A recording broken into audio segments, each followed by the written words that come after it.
자, 앞서 작성했던 주소로 되어 있던 부분은 다 버리고 다시 패딩 빼버리고 보더만 있는 상태, 이 상태로 일단 만들어 주십시오.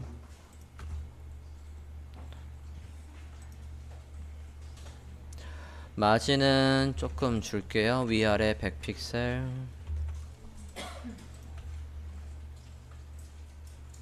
이렇게 가운데 있게 해놓고 보도록 하겠습니다. 저장했고요. 자, 지금 화면을 보면 테두리 안에 글씨들이 틈새 하나도 없이 있어서 답답해 보여요. 그래서 보도 안쪽에다가 여백을 한 20 만들고 싶습니다. 보도 안쪽에 여백이 뭐라고요? 보도 안쪽에 여백? 패딩을 20 줘보시겠습니다.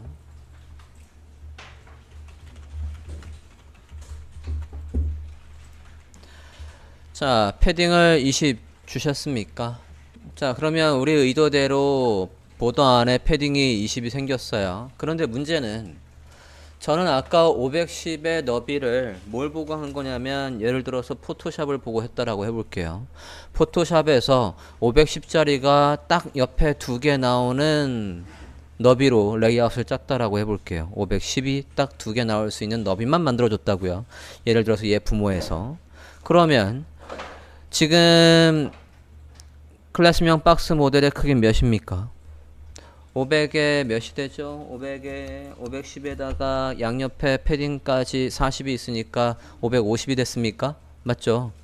자, 애초에 저는 레이아웃을 510에서 두 개 나오는 용도로 만들었는데 지금 패딩을 주는 바람에 얘가 550이 돼버려서 가로로 두 개가 나올 수가 없게 돼버렸습니다. 두 번째 있는, 만약에 이게 두 개가 있으면 두 번째 있는 패러그래프가 아래로 내려올 수밖에 없다고요. 그걸 원했던 건 아닙니다. 그러면 문제는 내가 지금 보도 안에 패딩을 주되 얘의 크기가 바뀌면 안 되는 거예요. 지금 그걸 구현을 하려고 한다고요. 자, 그걸 구현을 할 때에 가장 무식한 방법은 애초에 width를 안에 패딩까지 계산해서 몇을 줘요? 460을 준다 라고 생각을 해보면 다 합치면 510이 되겠네. 애초에 얘를 width 500이 아니라 얘를 460으로 해버리면 460으로 해버리면 얘의 너비는 어쨌든 내가 의도했던 맨 처음에 의도대로 510이지 않겠습니까? 그렇게 할 수 있겠지만 그게 아니라 잠깐만요. 100%로 볼게요. 다시 검사하고 보면 이렇게 해서 510의 너비를 가지고 있을 거라고요. 네. 510. 자, 근데 저는 위드를 바꿀 생각이 없습니다. 위드를 바꿀 생각이 없는데 안쪽에 보더는 저렇게 유지하고 안쪽으로 20픽셀의 여백을 만들고 싶대요. 이걸 만드는 방법은 두 가지 방법이 있습니다. 첫 번째 방법부터 소개하겠습니다. 이거 잘 봐주십시오. 여러분과도 똑같은 케이스가 분명히 있을 거거든요. 여러분의 디자인을 보고 코딩할 때 이 상황은 반드시 나옵니다. 자, 박스 모델에다가 위드를 주고 이렇게 했는데 저는 이제 이번엔 어떻게 볼 거냐면 지금 HTML에 와볼까요? HTML에 보면 박스 모델 안에 p 태그가 있어요. 박스 모델 안에 p 태그가 있다고요. 자, 그래서 어떻게 할 거냐면 박스 모델한테는 너비를 이렇게 주고요.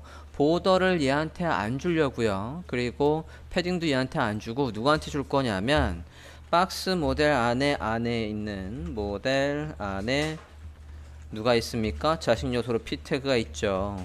이 p 태그에다가 보더를, 이 p 태그에다가 패딩을 이렇게 줘보겠습니다. 기존의 박스 모델에 있던 보더와 패딩을 안에 있는 요소인 p 태그한테 줬어요. 그러고 화면을 확인을 해 보십니다.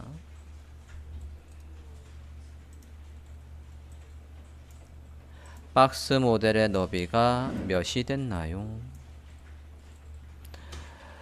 500의 안쪽에 딱 들어오게 됐네요. 보더는 얘한테 줄걸.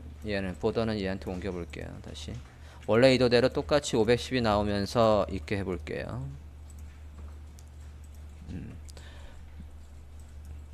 마우스를 이렇게 올려보면 얘 너비는 우리 의도대로 510을 유지하고 있고 안에 P태그한테다가 패딩을 줬기 때문에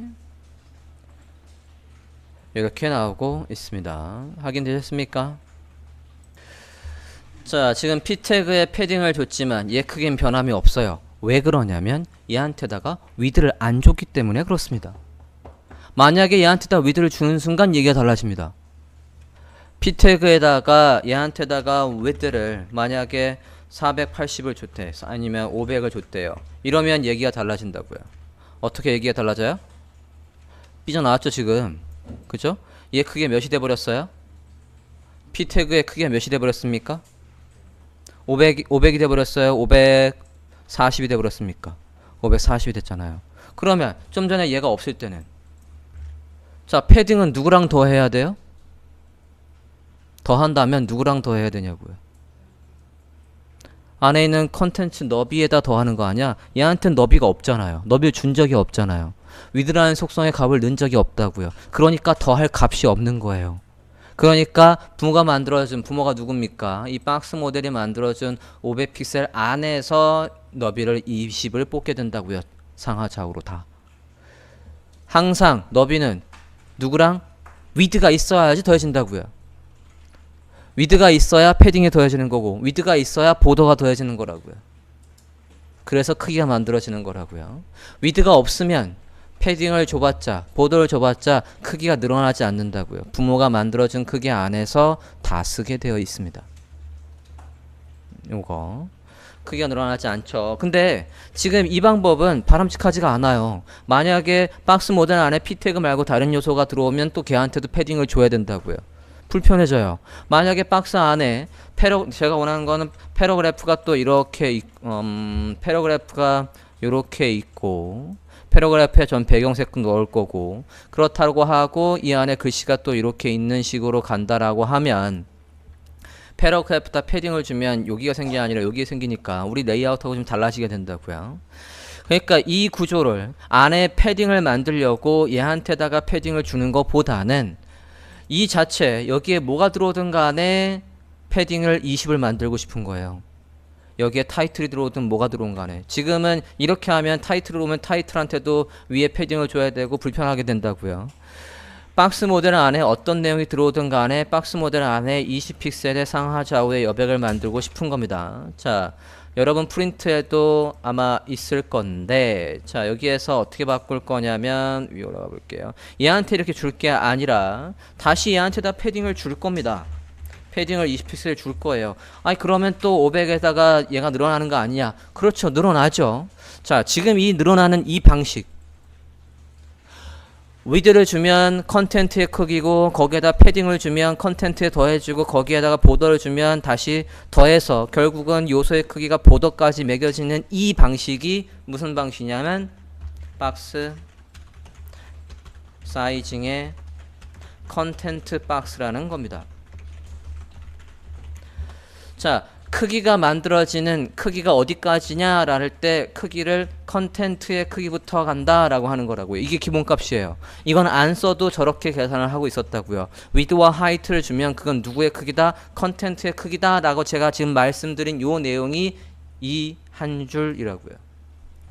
크기가 매겨지는 이 방식, 박스 사이징의 이 방식을 내가 준 위드는 지금 어디까지야 라고 얘기한 거냐면 이 위드는 어디까지야 라고 얘기하는 거냐면 컨텐트까지야 라고 얘기하는 거라고요. 지금 그거를 내가 준 위드는 어디까지야 라고 바꾸냐면 보더까지야 라고 바꿔요.